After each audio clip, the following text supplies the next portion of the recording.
Now, civil society organizations have now called for urgent reforms in the country's policing of mass protest and following the #EndBadGovernance movement or hunger protest in the year 2024.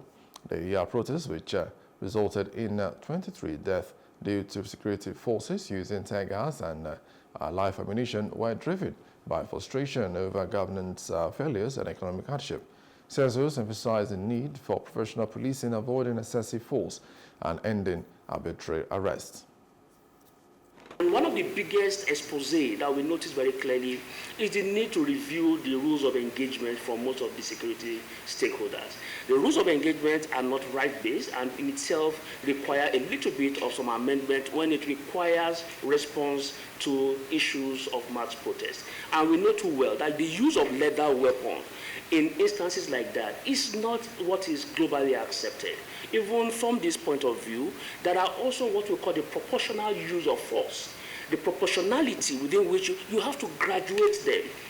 I mean, what happens to the use of water cannon? What happened to the use of, and then of course you graduate them. We lost 24 persons within 10 days. Is also a demonstration that life is becoming very cheaper in this part of the world. CSOs demand an urgent review of the Public Order Act of 1979, arguing it contradicts constitutional guarantees of free speech and peaceful assembly. They urged law enforcement to differentiate between peaceful protesters and violent ones, while Legal Aid Council and FIDA urged Nigerians to avoid violent demonstrations.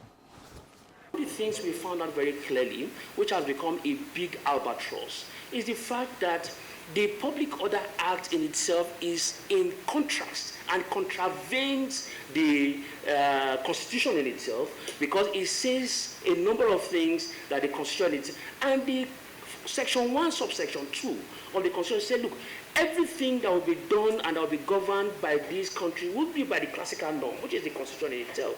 But unfortunately, because of discretionary powers, a number of things had gone south.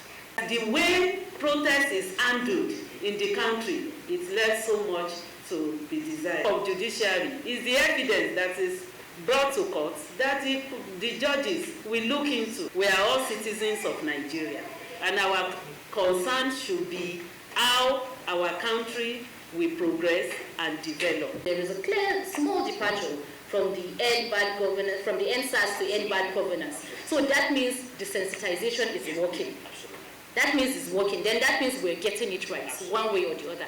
So now we should concentrate on the public, that even if we need to riot, even if we need to air our grievance, we should do it according to the law. And then the public officers, to the public servants, knowing that if they know that they have such powers, they should not overdo it. Hello, hope you enjoyed the news. Please do subscribe to our YouTube channel and don't forget to hit the notification button so you get notified about fresh news updates.